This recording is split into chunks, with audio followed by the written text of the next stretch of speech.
অর্থনৈতিক প্রবৃদ্ধি এবং উদ্ভাবনের উপর গুরুত্বপূর্ণ কাজের জন্য ২০২৫ সালের নোবেল অর্থনীতি পুরস্কার পেলেন ৩ অর্থনীতিবিদ। এই বছর অর্থনীতিতে নোবেল পুরস্কার বিজয়ী ত্রয়ী হলেন জোয়েল মকি, ফিলিপ আগিয়ান এবং পিটার হাউইটস। উদ্ভাবন এবং সৃজনশীল ধ্বংসের শক্তি কিভাবে অর্থনৈতিক প্রবৃদ্ধি এবং বিশ্বজুড়ে জীবনযাত্রার মান উন্নত করতে পারে সে বিষয়ে তাদের গবেষণার জন্য এই সম্মাননা দেওয়া হয়। পুরস্কার প্রদানকারী royal Swedish academy of sciences জানিয়েছে, এই অর্থনীতিবিদদের গবেষণা ব্যাখ্যা করে যে কিভাবে প্রযুক্তি নতুন পণ্য ও উৎপাদন পদ্ধতির জন্ম দেয় যা পুরনো পদ্ধতিকে প্রতিস্থাপন করে। এর ফলস্বরূপ জীবনযাত্রার মান, স্বাস্থ্য এবং জীবনের গুণগত মান আরও উন্নত হয়।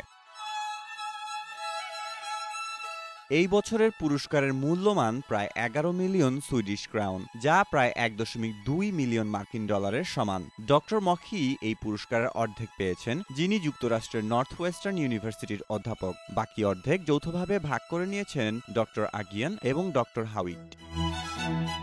মেহেদী মাসুদ, জনকণ্ঠ।